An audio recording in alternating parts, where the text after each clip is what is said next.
Welcome to the Case Files Minds of Madness. Every crime leaves a residue, a fingerprint, a confession, a trail of money, or a shattered timeline that explains the wicked impulse of its perpetrator. But sometimes, a case is so cold, so perfectly executed, that the madness simply vanishes, leaving behind only the evidence of its horror. Today, we are diving into one of Canada's most terrifying and enduring mysteries, a massacre in the sky that began not with a mechanical failure, but with an act of calculated, quiet violence that instantly claimed the lives of 52 people. It is the story of CP Air Flight 21. As always, my name is Cody. I run this channel with my partner Katie. Welcome back to the Case Files Minds of Madness. A reminder, if you do find today's video interesting and informative, be sure to like and subscribe for more stories told by yours truly. Now, grab a snack and a blanket and let's dive in. The year was 1965. The world was changing, but air travel still held a sense of glamour, a promise of effortless speed connecting vast distances. Canadian Pacific Airlines, or CP Air, was a trusted name, linking major cities across the globe and connecting remote communities in Canada's north. July 8, 1965 was a Friday, and a flight known simply as CP Air Flight 21 was preparing for its scheduled journey. This was a domestic service, linking the cosmopolitan hub of Vancouver, British Columbia, to the quiet northern gateway of Whitehorse, Yukon Territory. The aircraft was a robust, four-engine Douglas DC-6B, affectionately named the Empress of City of Buenos Aires. Its registration number was CFCUQ. It was a proven workhorse of the skies, but on this day, its strength would be tested not by weather or gravity, but by human malice. Captain John Alfred Steele, First Officer Warner Murray Wells, and Flight Engineer Stanley Edward Clark were at the controls. 46 passengers, men, women, and children, were settled in the cabin, looking forward to the journey north. The flight departed Vancouver without incident. It was routine, it was quiet. It was a lie. The DC-6B was airborne, making good time, charting a course over the rugged, sparsely populated interior of British Columbia. Shortly after 3:30 p.m., the flight passed over the small town of Ashcroft. All systems were green. The cabin was calm. Then, at approximately 3:40 p.m. Pacific Standard Time, the routine fractured. In the radar room in Vancouver, air traffic controllers monitoring the flight heard a sudden, sharp burst of sound over the radio. It wasn't a standard check-in. It was a panicked, broken transmission, a mayday call. In the space of just a few seconds, 3 distress calls were heard, relayed not just by Captain Steele, but by multiple voices from the flight deck. They were immediate, urgent, and incoherent. They signaled not a manageable emergency, but the onset of absolute, irreversible catastrophe. The plane's transponder signal, which had been steadily moving across the radar screen, winked out. The sky, for a moment, went silent. In the cockpit, the crew was fighting an impossible, invisible enemy.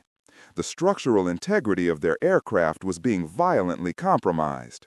The damage was instant, immense, and already beyond their ability to control.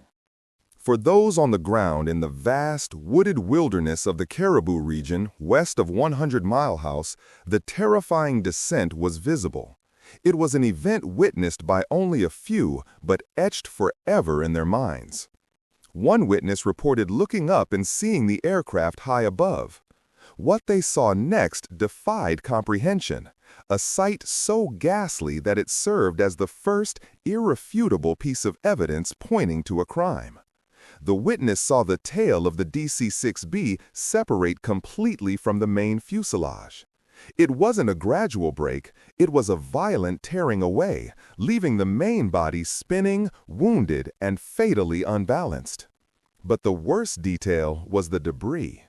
As the fuselage tumbled and the tail section broke free, a dark trail of material was seen streaming out behind the wounded aircraft.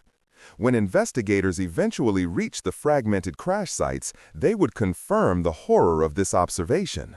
The debris trail was not luggage or cargo. The sudden, catastrophic decompression of the aircraft, triggered by a massive rupture, had exerted an explosive force on the cabin.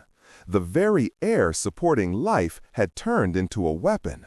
And the dark trail observed by the witnesses was the bodies of passengers who had been forced out of the fuselage by the sheer, overwhelming pressure differential. The aircraft's main body spiraled down, eventually slamming into the dense forest 32 kilometers west of 100 Mile House, near Dog Creek, British Columbia. The impact was devastating. Rescue crews, working against the clock and the remote terrain, finally reached the coordinates. They found the main wreckage still engulfed in flames, a funeral pyre of metal and memory. There was no hope. No survivors were found. 52 lives, 46 passengers, and 6 crew members were extinguished. But 2 crucial contradictory pieces of evidence lay 500 meters apart, speaking volumes about what happened in the final seconds of Flight 21. The main wreckage was consumed by fire, but the tail section, found detached and resting on its own, was entirely unburned. The fire hadn't caused the crash. The fire was simply the aftermath of the crash. The cause was located in the untouched tail, or what was missing from the structure that held it to the main body. The investigation into the cause of the disaster and the search for the mind behind it was about to begin, and the findings would point unequivocally to one terrible, inescapable conclusion. CP Air Flight 21 was not an accident. It was an unsolved act of terror. The immediate task for the first responders, the RCMP, civil aviation officials, and local forestry workers, was a grim inventory of the destruction.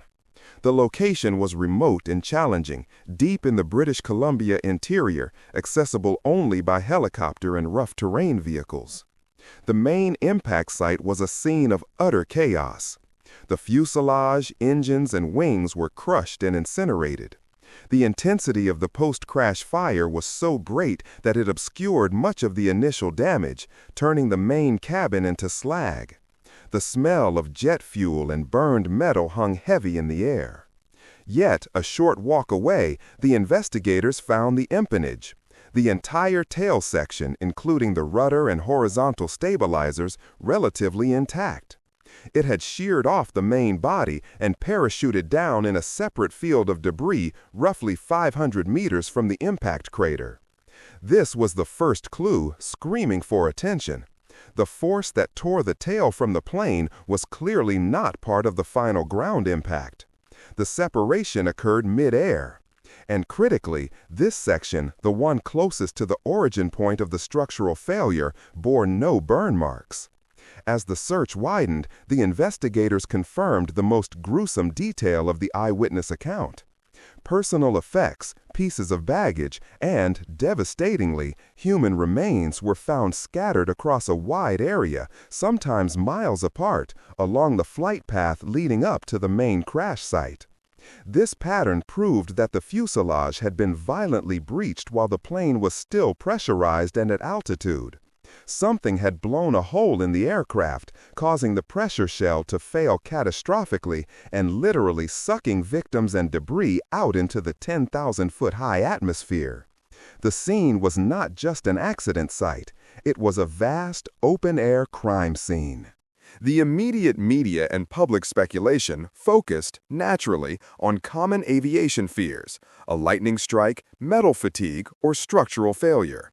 However, the forensic teams and the Department of Transport were already compiling evidence that pointed away from natural causes. The official inquest was a coroner's inquest, a formal process to determine the cause of death, not to assign blame. This inquest became the pivotal moment for the case. Investigators meticulously sifted through every square inch of the recovered wreckage, especially the pieces of the aircraft's pressure hull. The focus narrowed to a specific area in the rear lavatory, adjacent to the rear cabin wall, just forward of where the tail section was attached. The metal in this area was not merely torn, it was splayed outward and showed distinctive patterns of scorching and pitting. The conclusion delivered by the inquest was stark and definitive. They ruled out all possibility of mechanical failure, weather event, or crew error. The destruction of CP Air Flight 21 was caused by the explosion of an explosive substance foreign to the normal contents of the aircraft. The official declaration was clear. It was a bomb. The implications were profound. This was the first time in Canadian history that a scheduled commercial passenger flight had been downed by an explosive device. The investigation immediately shifted from an air accident probe to a homicide case, taken over by the Royal Canadian Mounted Police, the RCMP. They were no longer looking for a fault in a machine. They were looking for a mind of madness.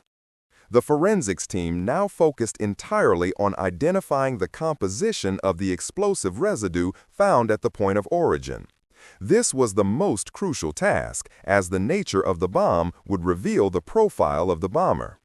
Specialized chemists and bomb technicians analyzed the tiny particles embedded in the fragmented metal of the lavatory bulkhead.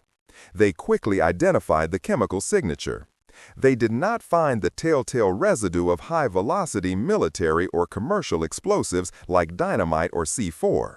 Instead, they found a simpler, more common, and more accessible compound: potassium nitrate mixed with carbon and trace elements of acid.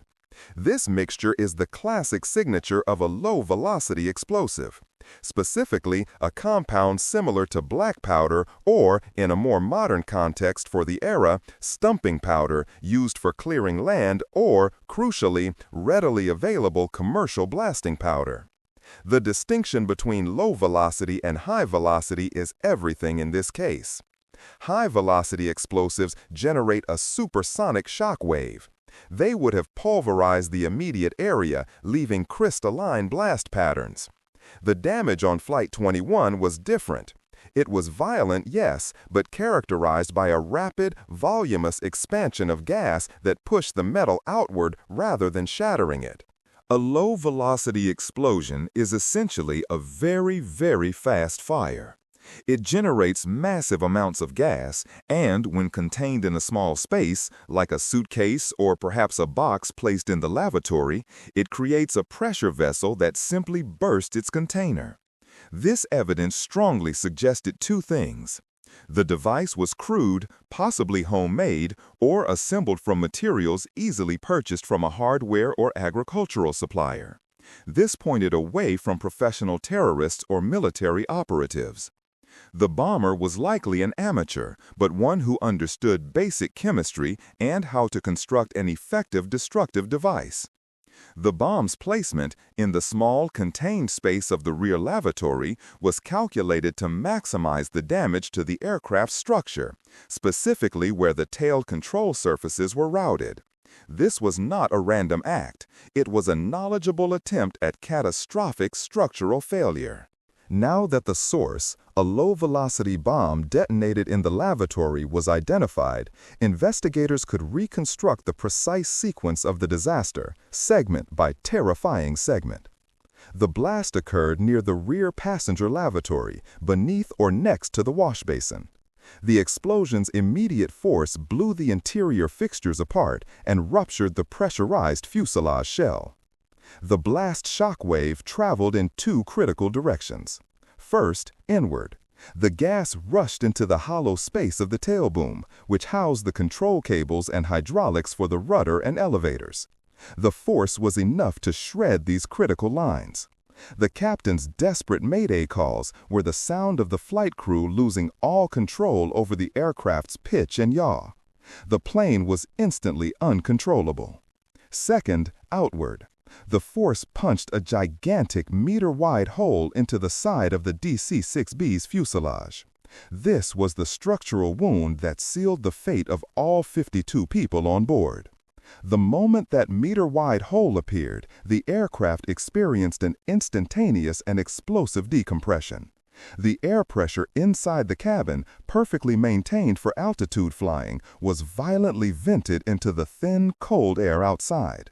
This force was powerful enough to tear the tail completely off its damaged connection points. It was also the force that ejected those passengers and debris, creating the horrifying trail that the witnesses on the ground had observed. The bodies found scattered across the landscape were grim testimony to the physical power of the decompression. Death was instantaneous, brutal, and calculated. The plane, tailless and uncontrollable, spiraled down, the main body catching fire upon impact, while the detached empennage landed separately, untouched by the flames. The evidence was now indisputable. The RCMP launched one of the most exhaustive and resource-intensive criminal investigations in Canadian history. In 1965, the concept of a civilian bombing a commercial airliner was almost unheard of, particularly in Canada. They lacked the established protocols and anti-terrorism infrastructure that would develop in later decades. The primary challenge was the sheer lack of physical evidence beyond the bomb residue. There was no political manifesto, no ransom note, and no claim of responsibility. This was an anonymous, silent mass murder.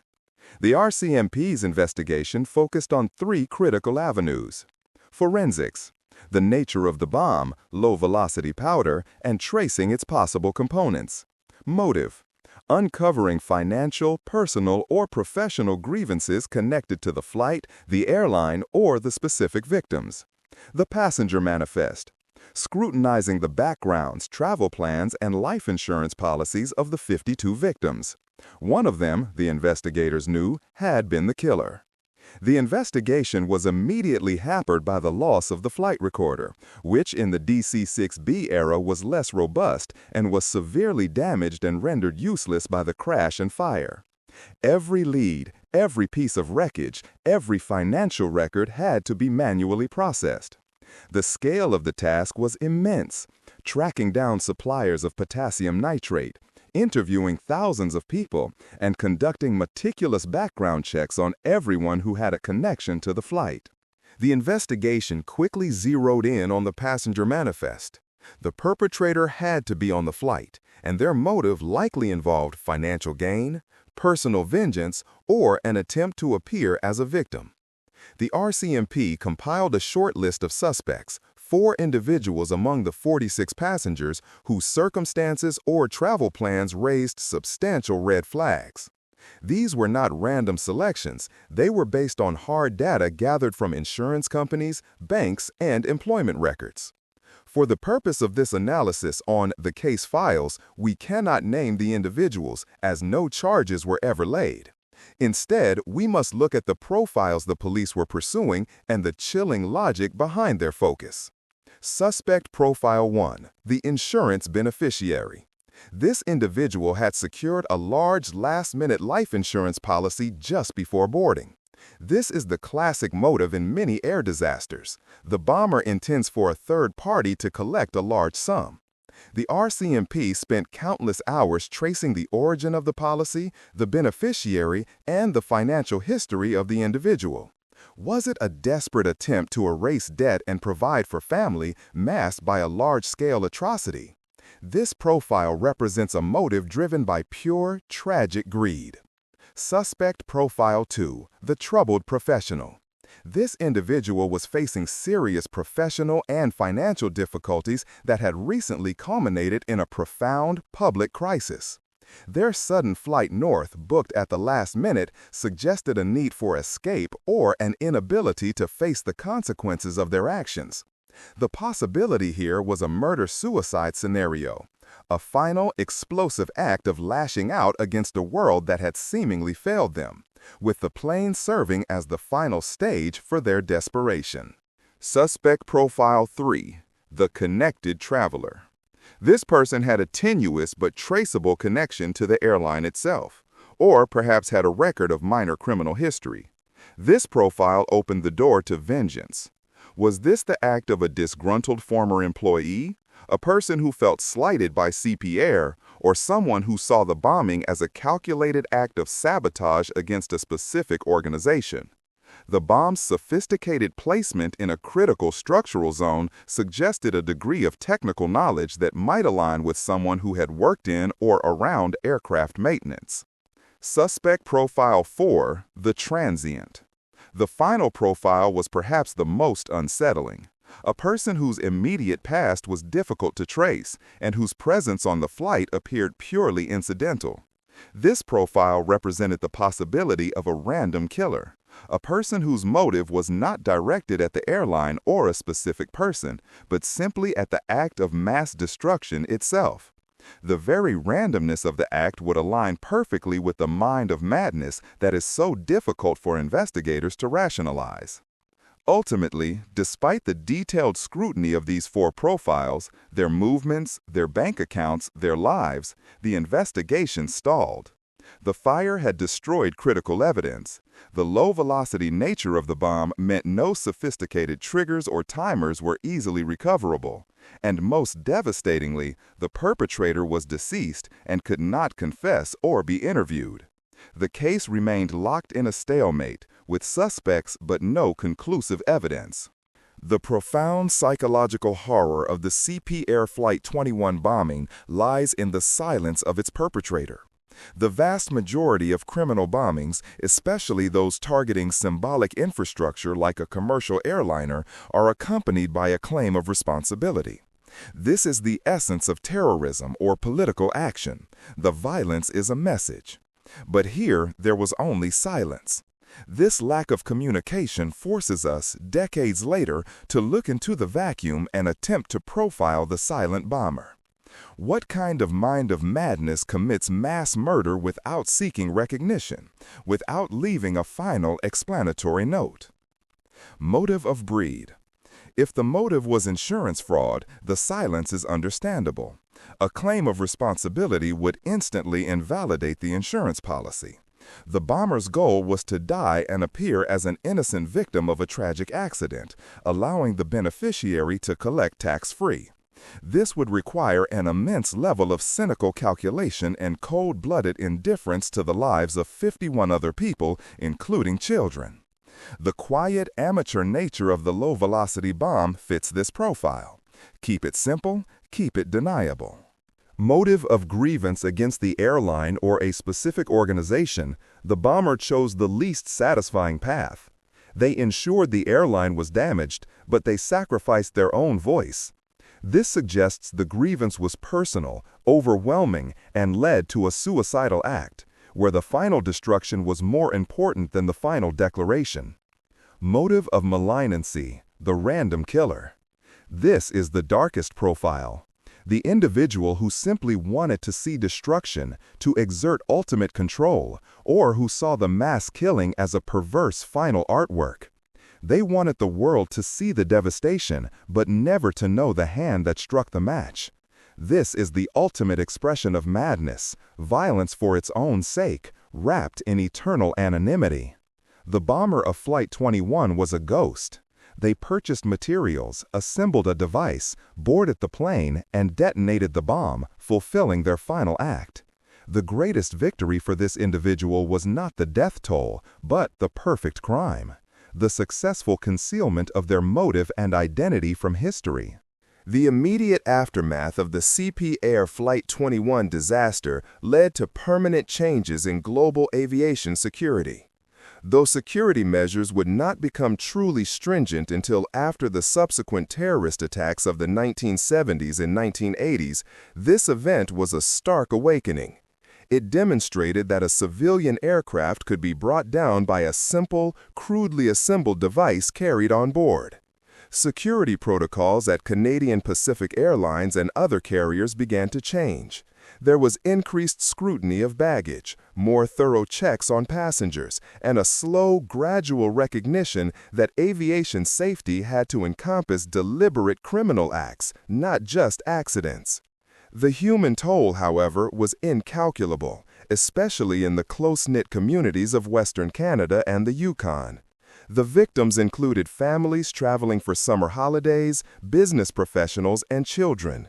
The mass loss resonated deeply, turning the remote forest crash site into a grim national memorial. The families of the victims were left with no closure, no defendant, and no final explanation for the wicked act that stole their loved ones. In the decades that followed, the file remained open but dormant. The leads grew cold. The forensic experts retired. The case of CP Air Flight 21 became a symbol of aviation's vulnerability and Canada's most enduring cold case mass murder. The lack of closure, the absence of an explanation, meant that the wound of 1965 never truly healed. Justice in this case was never served. It simply faded into the cold files of the RCMP. Decades passed, and the story of CP Air Flight 21 slipped out of public consciousness, becoming a footnote in aviation history. That is, until 2018, when the CBC, Canadian Broadcasting Corporation, launched its podcast, Uncover: Bomb on Board. This renewed journalistic investigation injected fresh life into the cold case, forcing the public and law enforcement to look at the evidence with modern eyes. The podcast team interviewed original investigators, forensic experts, and, most importantly, family members of the victims and the original suspects. The re-examination confirmed the original findings. The low-velocity bomb was indeed the cause, and the destruction was deliberate. The podcast, however, was able to explore the potential motives of the four suspects in greater detail, leveraging modern access to records and financial analysis that were cumbersome or impossible in 1965. While the CBC investigation could not definitively name the bomber, the physical evidence remains too compromised by the fire. It solidified the consensus around the theory of the bombing being motivated by a large, last-minute life insurance payout. The trail of evidence pointing towards one of the original four profiles, the one tied to immense financial gain, seemed to be the most compelling narrative decades later. The re-examination served a vital purpose. It brought the names of the 52 victims back into the light, ensuring that the tragedy was not forgotten and that the chilling details of the bomber's calculated act remained part of Canada's darkest criminal history. It reminded everyone that the perpetrator may have died, but the crime remains unsolved. The case of CP Air Flight 21, the bombing of the Empress of City of Buenos Aires, remains a unique and terrifying fixture in the archives of true crime. It is a chilling paradox, a crime that was investigated down to the specific chemical components of its weapon, potassium nitrate and carbon, yet remains utterly silent as to its motive and its master. 52 lives lost. The definitive cause, a simple, amateur explosive device placed with lethal precision. The definitive culprit, unknown. The RCMP officially closed the file on the case years ago, but for the families of the victims and for those who study the darkest corners of human behavior, the case will never be closed. The anonymous bomber achieved a horrific kind of immortality, the perpetration of a massacre in the sky, a final, malignant act of self-destruction that has remained shrouded in a fog of unanswered questions for over half a century. It is a true and terrible example of a mind of madness that triumphed through its silence. This has been the Case Files, Minds of Madness. Thank you for joining us. If you're interested in diving deeper into the history of unsolved aviation crimes, please like this video, subscribe to the channel, and let us know in the comments which cold case you want us to open next. Hey there! Before you take off, we'd just like to take a second and say that we really appreciate you sticking around to the end of the video. Katie and I are so grateful for the incredible Case Files community, so thank you for being a part of it. If you want to help the Case Files continue to grow, one of the easiest things you can do is leave a like on this video and consider subscribing. Be sure to hit that notification bell as well and select all notifications to stay up to date with our latest releases. We want you to know that we truly appreciate every like, sub, share, and comment that you send our way. Once again, thanks so much, and we hope to see you soon.